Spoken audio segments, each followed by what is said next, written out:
పవన్ కళ్యాణ్, ప్రభాస్, రానా దగ్గుపాటి, ధనుష్ వీళ్ల తర్వాత బాలీవుడ్ వివాదాస్పద critic Kamal R Khan tweet కు బలైపోయాడు స్టైలిష్ స్టార్ అల్లు అర్జున్. ఈ చిత్ర విచిత్రమైన క్రిటిక్ ఏం చేసినా సంచలనాత్మకమే.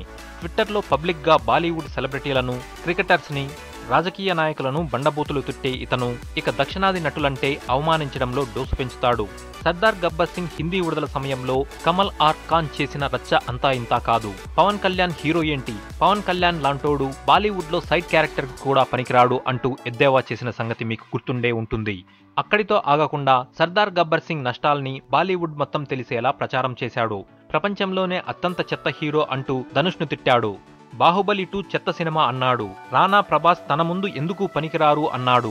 ఇప్పుడు కొత్తగా బన్నీ మీద పడ్డాడు. సల్మాన్ ఖాన్ సినిమా కంటే పెద్ద ఓపెనింగ్స్ రావడంతో ఈ మధ్య కాలంలో బన్నీ పేరు బాలీవుడ్ లో బాగా వినపడుతోంది. ఆ విషయం కమల్ ఆర్ ఖాన్ కు నచ్చలేదు. ఈ రోజు నాకు ఒకడు చెప్పాడు, ఇంత చెత్తగా కనిపిస్తున్న అల్లు అర్జున్ తెలుగులో పెద్ద స్టార్ అని.